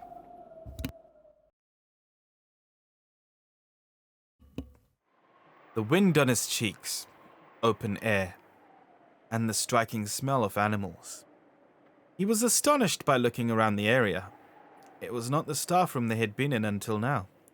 The place surrounded by rusted-over wire mesh was the rabbit cage. No, it can't be. The rabbit's pen should be off limits. Yet even the tape that should be around the cage wasn't there. And then, in the corner of the rabbit pen, he could see shadows of something. Though for an instant he thought they were rabbits, that was wrong. They were shadows far, far larger. What? Staring into the dim light, Hikaru realized what their true forms were, and nearly screamed.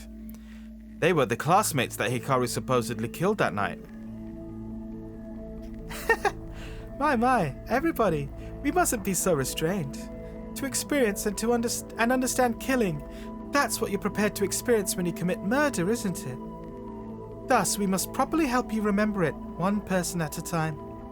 Hikaru finally began to realize what it was that Higanbana was trying to do from here on. That's right. This is a scene from your past. The scene of when you killed them that night. However, there is only one difference. That is, from here on, the ones you slaughter will be not rabbits, but as they really are. Suddenly, he remembered his classmates' names.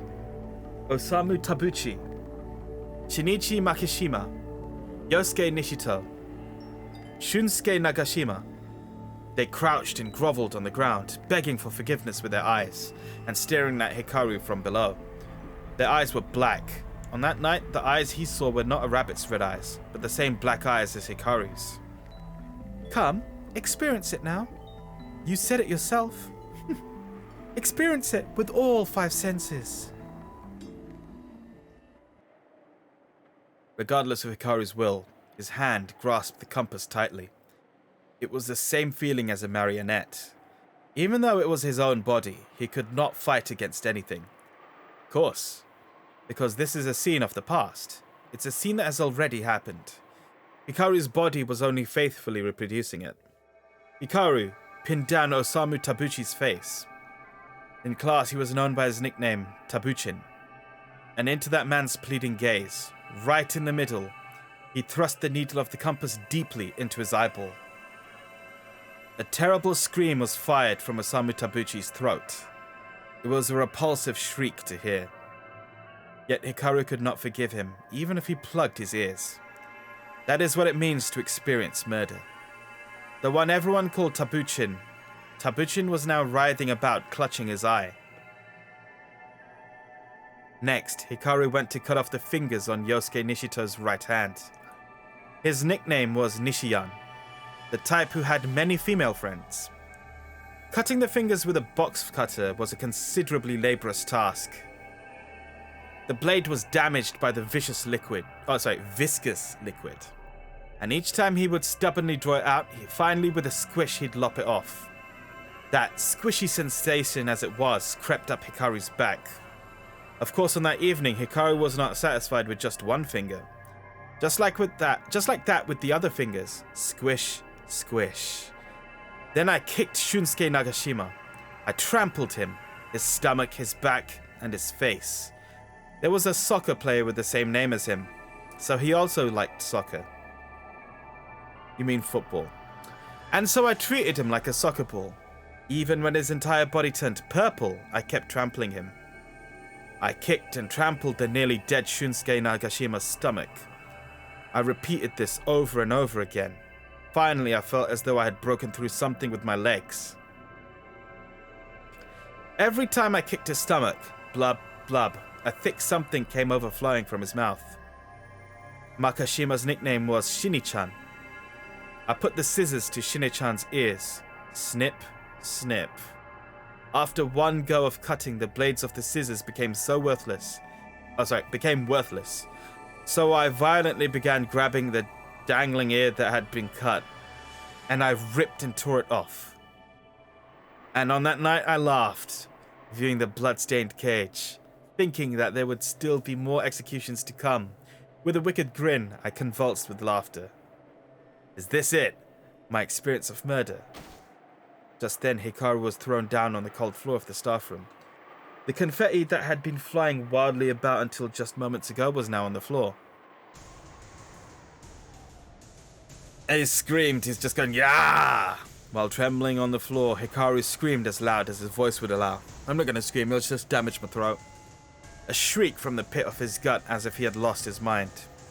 Already now, Hikaru's spirit seemed to be spoiled. The horrendous act he performed with his own hands filled him with regret, and he continued screaming like a beast. Soon, that voice changed to an apology. I'm sorry! Whether those words were directed at the classmates he killed, or the teacher he planned to kill, or even the rabbits he continued to abuse. Even Hikaru didn't know. Even saying this, he didn't think he would be forgiven. But he wanted to say it. I'm sorry! I'm sorry! I'm so sorry. Ugh. His weeping at last made him vomit. To the point of thinking he was spitting up his own intestines, Hikaru continued to throw up. You've gotten quite adorable. I apologize, but you seem to be apologizing to the wrong person. That's not enough to answer for your crimes, I'm afraid. Higanbana's expression warped into a wicked smirk. Hikaru will now truly realize how unprepared he was for murder. Just as expected from Higanbana-senpai. Senpai now? Bloody hell. To be able to break my adorable partner so easily. It makes me laugh that you'd play with such a stupid and delicate kid.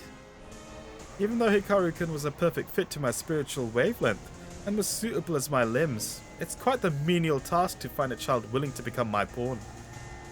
Is that what you desire? Then I can rip and tear you to pieces right here.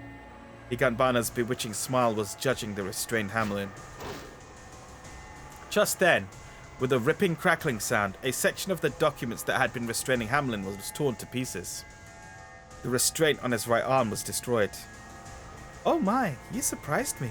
I didn't think even one arm could escape my binding. Too much time has passed, senpai. It seems the one who will be ripped and torn into pieces will be you. In his hand was a castanet. Fucking...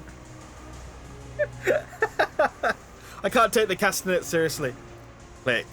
Click, click, click. And what kind of farce is this? This is the staff room. Your castanet's powers are not supposed to manifest outside of the music room, correct? Yes, that's correct.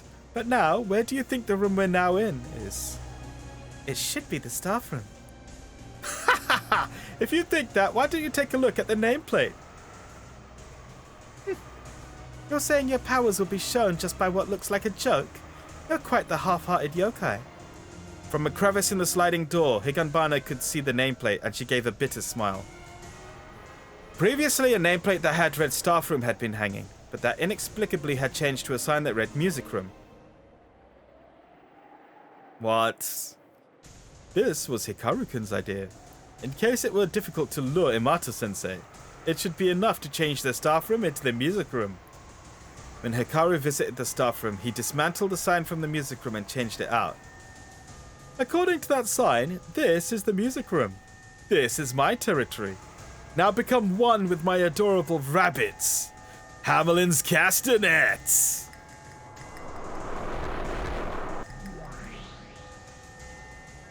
Okay, click, click, clack, whatever. The cursed Castanets' magic powers condensed around Higanbana. And just like Alice who drank the shrinking potion, Higanbana's bodies shrank before their eyes. Finally, that form was completely changed to a rabbit with the same red eyes as her. What? Oh no, Higanbana, don't lose!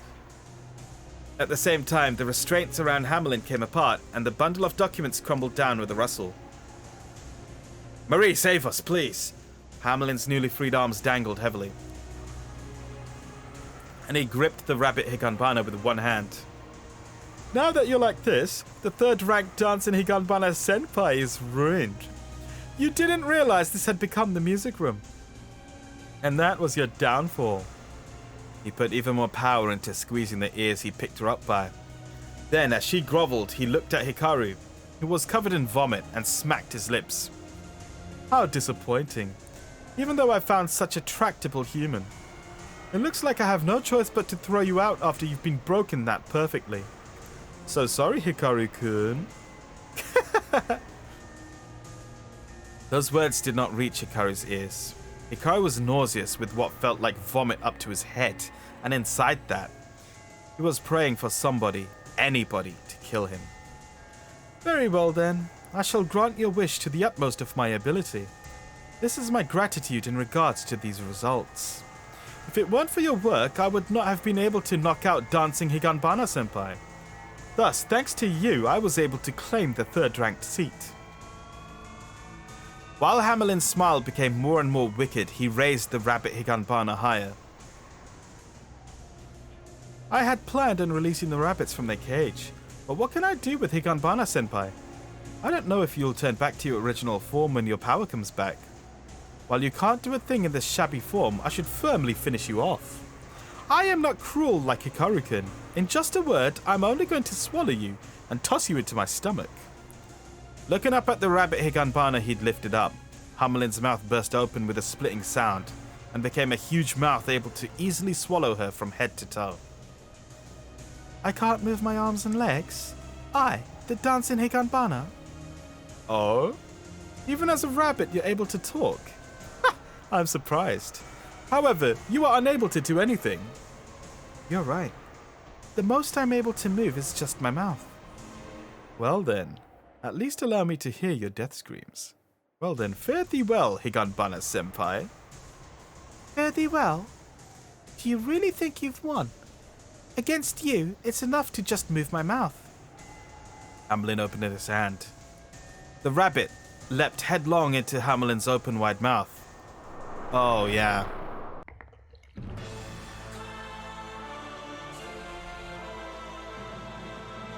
That's some dramatic music.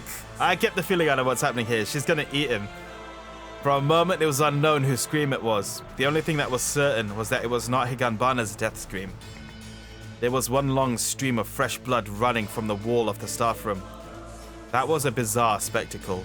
Hamelin, whose mouth had opened wide to swallow rabbit Higanbana, was convulsing with his eyes wide open and groaning. From that mouth, a rabbit jumped out. It was dragging something out in its mouth. That was Hamelin's tongue. Covered in fresh blood, the rabbit Higanbana sunk her teeth into Hamelin's tongue and ripped it out along with her.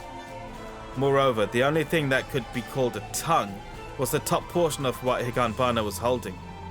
Along with his tongue were Hamelin's inner organs writhing ominously. Hamelin had his tongue, his intestines, everything torn out by Higanbana. Oh, I'm actually feeling a bit queasy with that one. Yeah.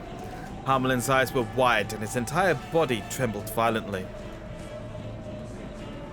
Saying you want to chase after Marie to become the 8th rank. Saying you'd try to knock me out to become 3rd rank. As to be expected from such a boastful man, your tongue was truly splendid.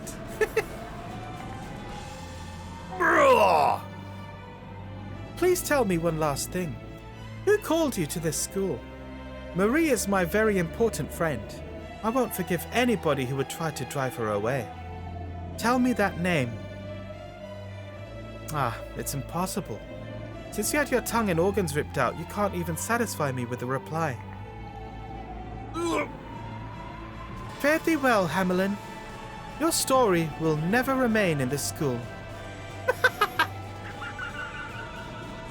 Oh.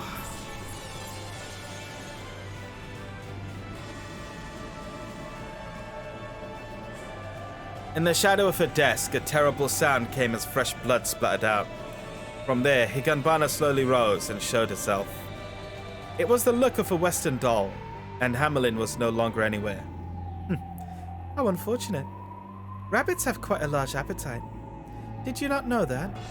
Higanbana laughed with an air of composure, while staring at Hikaru, who was still on the floor. Ah, your face. It looks just like one half awake after a nightmare. But you know, a true nightmare has yet to begin. I am the dancing Higanbana. I am the third rank of the school yōkai, and I am a particularly cruel yōkai. Did you think that I would overlook you and take my leave of you? What do you want? What do you think? Do you think that killing someone would be something that you could fully experience just like that? What you actually experienced was only the human side. What do you mean? That's... Click. Those were the Castanets that Hamelin had. Now in Higanbana's hands. What's the matter? What are you so afraid of? These shouldn't mean anything outside of the music room, right? Oh, but now this isn't the staff... Oh. But now this staff room is a music room, isn't it? Click, click, click.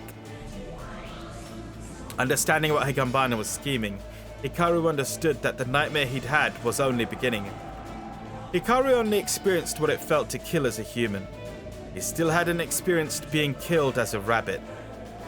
Oh, don't worry. Your soul isn't to my liking. That's why I won't take your life. That's why I won't allow you to experience being killed. What I will allow you to experience is what's called torment. As Higanbana spoke, she grew large enough that he had to look up at her. The desks became huge, exactly like a humongous building.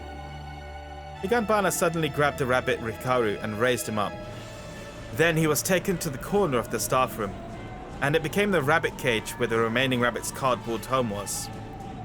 You had plenty of experience abusing rabbits, so this time, how about we let you experience the other side? Stop it! Please forgive me!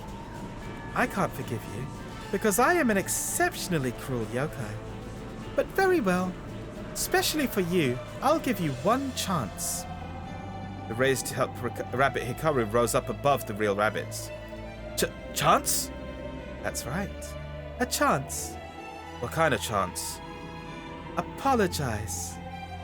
I'm sorry. No, he's not. To whom are you apologizing, and what for? That's to Higanbana-san, and... Higanbana released her hand and dropped the rabbit Hikaru on top of all the other rabbits. Wrong. Well, goodbye, Hikaru Nihei-kun.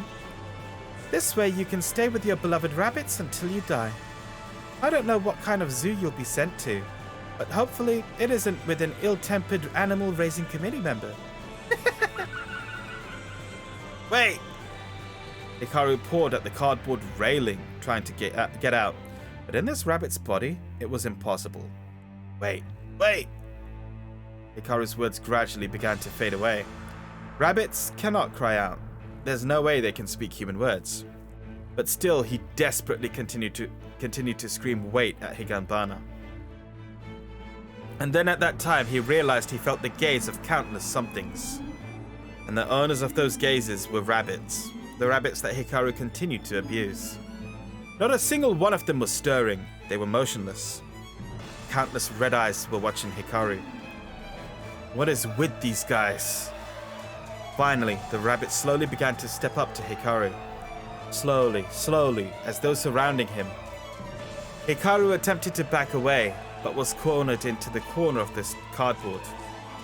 What the hell are these guys trying to do? And in that time, Higanbana gave him an answer. Everybody is welcoming you. Looks like they're excited that such a cute little guy like you has joined them. Excited? Did you know about rabbits? They will copulate with the same sex as well. Really?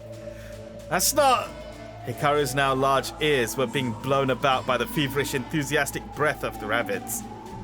Hikaru was frozen by those wide-open crimson eyes. I hear that rabbits have quite a strong libido. I wonder if that's true. Oh, that's funny. Higanbana disappeared into the darkness of the hallway along with a light laughter. The door to the staff room was thrown open and then closed on its own. At that same time as that sound, the rabbits all simultaneously leapt upon Hikaru. Rabbits cannot cry. Rabbits cannot even scream. It was just like the torment that Hikaru preferred of his own victims.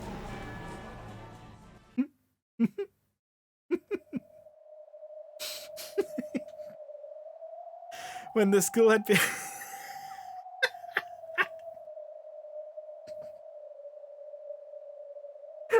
I'm not even sure if that's a fitting end, to be honest. But that's really funny. When the school had been completely enveloped in the darkness of the night, and the silence dominated as though not a living soul were around.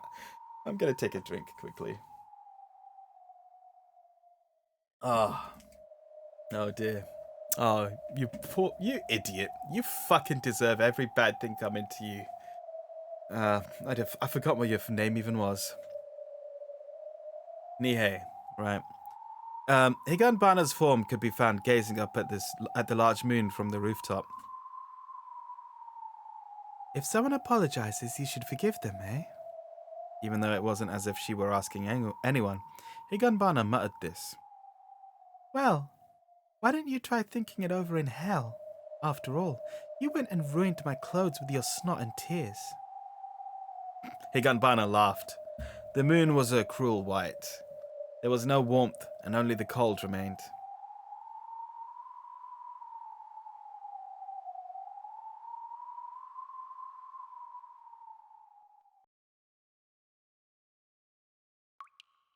Now that was a far better story than the last one. I really enjoyed that. The only thing that was a little weird was how weak Marie felt in the beginning when she was being bullied by, God, what was his name? Nihei? I've forgotten.